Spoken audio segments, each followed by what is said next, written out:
que si en France on est alerté et sensibilisé sur la pollution des sacs plastiques ou des pailles, on oublie trop souvent que l'emballage de ce produit laitier est tout sauf un ami pour la vie. Oui, et vous ne devez pas être la seule à culpabiliser à ce moment-là. Le yaourt, c'est le dessert préféré des Français. On en mange 21 kilos par an.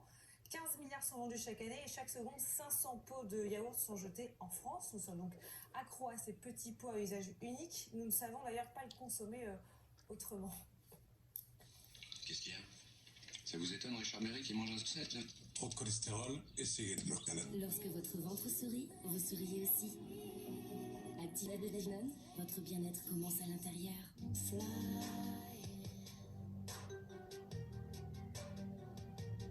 Les produits laitiers, des sensations pures. Et si je remonte encore plus le temps, quand le pot de yaourt en plastique est apparu, c'était une petite révolution. Le temps n'est plus où les yogourts se fabriquaient à la maison. Pour la ménagère, cette industrialisation très poussée, ce sont des soucis en moins, du temps gagné. On se voyait comme des buveurs de vin et des mangeurs de pain, et en fait on est devenus des buveurs d'eau minérale et des mangeurs de yaourt, parce que ce qui a augmenté considérablement depuis les années 60, c'est l'eau minérale et le yaourt, dont nous sommes les premiers consommateurs au monde. Plus besoin de le faire à la maison, plus léger que le verre et décliné à l'infini, nature aux fruits avec ou sans morceaux, allégé entier. Résultat, voilà ce à quoi ressemble un rayon produits laitiers en France. Voilà, c'est ça, une sensation d'abondance, mais nos rayons font figure d'exception. Il suffit de comparer ce rayon français à un rayon d'un autre pays européen. À gauche, la France, à droite, c'est un rayon en Allemagne. Je ne sais pas si vous voyez là la différence, mais les formats du pot à droite en Allemagne sont bien plus volumineux. Ce sont des pots de 400 à 500 millilitres, soit 3 à 4 petits pots individuels, et donc autant de plastique en moins. Autre exception française, la matière de ces pots, alors que d'autres pays comme les États-Unis, le Royaume-Uni, l'Espagne et le Portugal sont passés à des plastiques recyclables, la France reste attachée au polystyrène. C'est ce qui rend en effet ce pot de yaourt si léger, facilement cassable pour le détacher de son lot, mais quasiment impossible à recycler. Et mieux, il finit en tout petits morceaux de plastique comme ceux-là qui seront envoyés en Allemagne ou en Espagne pour devenir des cintres ou de petits pots en fer, donc ils ne sont pas recyclés, ils sont décyclés. Ce sont de nouvelles filières industrielles qu'il faut ensuite alimenter en déchets, donc on devient dépendant des déchets plastiques et on continue à en produire toujours plus, mais ce décyclage ne contribue absolument pas à la réduction de la pollution plastique. Okay, au contraire même, il la pérennise. Merci Emilia, je pensais que... Bonsoir Jimmy Parent. Bonsoir. Député modem du Morbihan, merci de votre présence ce soir. Alors qu'aujourd'hui à Paris, 175 pays sont réunis pour essayer de trouver un accord contraignant et lutter contre la pollution plastique, à commencer par cette exception française, le yaourt, dont vous vouliez vous débarrasser. Hein, c'est la raison pour laquelle vous avez... Pas du tout. L'emballage en polystyrène. L'emballage en polystyrène, On y oui, vient, bien sûr, bien sûr. Non, bien sûr, il y a... Ouais. Enfin, l'emballage en polystyrène du yaourt, oui, vous ne voulez pas la mort du yaourt, vous voulez juste la mort de l'emballage en polystyrène. Est-ce que vous conseillez maintenant aux Français d'y réfléchir 2 fois avant d'acheter ces yaourts emballés dans du polystyrène? Je ne suis pas chercheur et je fais confiance à la science pour ça. Moi, ce que je sais, c'est que cette semaine, déjà, on a vraiment des négociations très importantes sur l'avenir du plastique. Ce qu'on sait sur le plastique, c'est qu'on en consomme 2 fois plus qu'il y a 20 ans et qu'on en consomme 3 fois moins que dans 40 ans. Donc il faut qu'on arrive à trouver des solutions pour ce plastique d'une façon générale. Que ces négociations qu'il y a à Paris sont importantes parce que c'est en 2 ans qu'on va réussir à régler ce problème du traité international du plastique, où il faut qu'on arrive à trouver, tous les pays, une même marche. La même marche, c'est réduire la production de plastique. Ça, c'est vraiment important parce que ce que je vous disais, il faut vraiment réduire la production de plastique. Et la deuxième chose, c'est aller vers des plastiques les moins mal recyclables possibles. Et là, le polystyrène, c'est le moins bien recyclable possible. Ce que je sais du polystyrène, du polystyrène, c'est qu'on le retrouve partout dans l'eau. On le retrouve partout dans l'eau et on le retrouve partout dans l'eau en microplastique. Parce que vous l'avez dit, c'est très facilement cassable. Le pot de yaourt qui fait clac-clac, c'est pratique, c'est très facilement cassable. Et surtout, ça se casse aussi dans les chaînes de décyclage, de recyclage. Donc il faut vraiment essayer de sortir de ce polystyrène alimentaire de petite taille en aidant les industriels. Parce que je suis conscient des 15 milliards de pots de yaourt qu'on consomme par an. Il faut qu'on arrive à aider les industriels et on l'a tous fait. On a tous pris des pots de yaourt qui étaient, ou des crèmes dessert qui étaient un peu moins facilement cassables, on s'en plaignait et tout, mais là c'est sûr que la meilleure des solutions serait quand même d'aller vers le verre, vers le carton, vers des choses qu'on gère mieux. Mais en attendant, vous conseillez quoi aux Français d'acheter des grands pots familiaux? Déjà, ça réduit un peu la masse de... Vous avez raison de faire comme de fermer, c'est pas dans nos cultures. Donc je pense qu'il sera difficile de changer ça. Je conseillerais moi. Vous faites quoi, vous, d'ailleurs? Moi, oui, vous mangez plus de yaourt individuel? Je mange pas de yaourt. Non, mais c'est pas une question. C'est pour ça que vous avez choisi le sujet. Non, parce que vous n'en avez jamais mangé, on a mangé. Non, mais j'ai un âge où on mange moins de yaourt. C'est les enfants, je crois, qui mangent beaucoup de yaourt pour le calcium, je crois, non? Vous verrez que plus tard, vous en mangerez. Et donc, non, mais moi, j'essaye de dire aux gens, faites attention. Et c'est pas tellement aux consommateurs, c'est surtout aux industriels qui produisent ces yaourts-là. De leur dire, sortez de ce polystyrène, ce petit polystyrène dans ma vache. Qui est polluant, mais qui est dangereux pour la santé aussi. Vous croyez savoir qu'il pourrait être cancérigène? Mais écoutez, ce sont les chercheurs qui le disent. J'en ai un à ma droite, donc je vais en profiter. Ce sont les chercheurs qui le disent. J'ai confiance, moi, dans la recherche. J'ai confiance que ce ne serait pas bon pour le contact alimentaire et ainsi de suite. Voilà ce qu'on dit sur le polystyrène. Et encore une fois, on a des solutions de rechange. Donc aidons nos industriels à aller sur le rechange plutôt que de construire.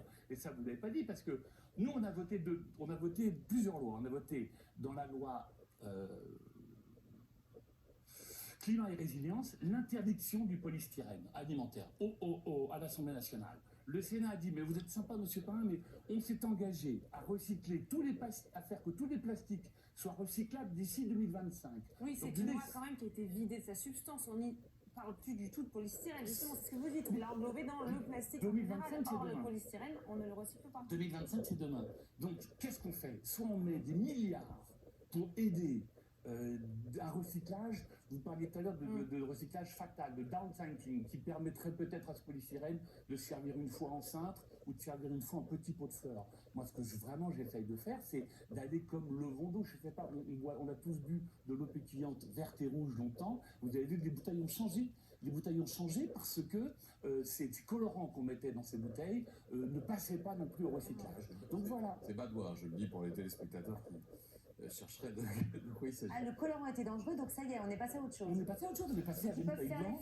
Ils peuvent faire l'effort. Et d'ailleurs, nos grands groupes français, Danone, entre autres, Nestlé, se sont dit, on va aller vers quelque chose de mieux. Les grands groupes français, là, ce qu'ils proposent, là, Nestlé, Yoplait, c'est de savoir justement recycler le polystyrène, parce qu'on les envoie en Allemagne et en Espagne, ces petits pots, mais il y en a quand même que 2% qui sont recyclés. Mais eux, ils disent, non, mais on va juste faire une usine de décyclage en France. C'est ça qui est terrible. terrible. Ce qui règle pas vraiment le problème. Ce qui est terrible, c'est que c'est quelque part l'organisme en France qui gère un petit peu nos déchets, qui dit, nous allons construire une usine en Belgique qui permettra de recycler 10% de ces 15 milliards de pots de yaourt. Mais qu'est-ce que c'est que 10% de 15 milliards de pots de yaourt? Je préférerais tellement plus. En plus, je crois, parce que dans le projet de loi que vous avez passé, j'avais appelé des industriels qui fabriquent la matière. Et ils me disent, c'est pas simple, il faut arriver à chambouler, il faut arriver à changer les choses, mais la matière propre, on peut passer du PS au PE, au PET, qui sont d'autres types de polymères. Merci. De plastique. Et ça fait partie, je crois vraiment, du cœur des négociations cette semaine de ce traité international sur le plastique. Vous pensez vraiment que là, les discussions vont aboutir à quelque chose? Alors, on a plusieurs bonnes ondes. La première, c'est que ça se fait en 2 ans. Qu'on est quand même, regardez, on est quand même tous alarmés. Ma fille rentre de Croatie. Elle me disait, voilà, sur les plages de Croatie, maintenant, elle n'y était pas depuis 10 ans. Elle a dit, j'en vois maintenant partout, des déchets plastiques. Donc je pense qu'il y a une vraie prise de conscience. En plus, nous, pays européens, on avait un peu la facilité d'envoyer nos déchets ultimes dans les pays du sud-est asiatique. Maintenant, c'est fini. Les compagnies maritimes françaises, CMA, CGM, entre autres, elles disent non, je ne veux plus emmener ces choses-là. Donc il faut qu'on aille vers ce plastique recyclable. C'était donc l'ouverture de la 2e session de négociation pour préparer ce futur traité. Les 175 nations sont arrivées à Paris et Emmanuel Macron leur a adressé un message vidéo. La pollution plastique, c'est donc une bombe à retardement en même temps qu'un fléau qui est déjà présent. C'est notre devoir d'y mettre fin le plus vite possible. Nous avons donc pour cela besoin d'un cap clair. Ce cap, nous l'avons réaffirmé lors du G7 d'Hiroshima il y a une semaine. Nous devons mettre fin à la pollution plastique d'ici 2040 au plus tard. Cela signifie d'abord qu'il nous faut définitivement mettre fin à un modèle globalisé et insoutenable qui consiste à produire le plastique en Chine ou dans les pays de l'OCDE pour ensuite l'exporter sous forme de déchets vers les pays en développement qui sont pourtant moins bien équipés en système de traitement de déchets. On doit tendre vers 100% de recyclable, mais aussi produire moins de plastique. Vous avez raison. Et nous, sincèrement, je vous jure qu'on a fait notre part en France, quoi, avec la loi anti-gaspi économie circulaire qui avait été portée par Brune Poisson. Moi, ce que j'aime bien dans les lois, c'est quand ça change ma vie un petit peu. Ben, plus de touillettes en plastique, plus de couverts en plastique, plus de gobelets en plastique, plus de paille. Alors, on y va et on a rendez-vous tous les 5 ans comme ça pour arriver jusqu'en 2040 à plus aucun ustensile à usage unique. Voilà, et c'est notre boulot un petit peu, nous, de parlementaires et de politiques, de secouer parfois un petit peu, parce que la conversation n'est pas toujours facile avec des producteurs, avec des industriels. Il faut qu'on le... Les industriels qui avancent l'argument prix aussi. Le polystyrène, c'est pas cher et ça fait des yaourts à moindre prix. En période d'inflation, c'est un argument qui peut avoir du poids. L'écho que j'ai, c'est que c'est 1 centime de plus, le pot. 1 centime de plus. Oui, donc l'argument ne tient pas. Vous êtes un ancien navigateur? Toujours. Vous êtes toujours navigateur. Et est-ce que c'est en parcourant les océans, vous évoquiez peut-être votre fille là, que vous avez pris conscience de la pollution du plastique? Oui et non, parce que sincèrement, tu vois, ces grands gires de plastique, ce 7e continent, moi je ne l'ai jamais vu. Maintenant, ce que je sais, et je travaille beaucoup avec la Fondation Tara, que j'aime beaucoup, ils aiment leur recherche, les scientifiques qui travaillent pour eux, ils nous disent attention, quoi, maintenant du microplastique. C'est ça qui est terrible, c'est que c'est le microplastique qu'on retrouve partout. Le ministre Béchu nous a dit que dans 30 ans, 20 ans, il y aurait peut-être plus de plastique que de poissons dans les océans. Donc ce sont des choses sur lesquelles ce sera très difficile de revenir. Il faut qu'on fasse des gros efforts et que les pays du Nord puissent aider aussi les pays du Sud à aller vers un recyclage et vers une moindre consommation de plastique. C'est vraiment ça.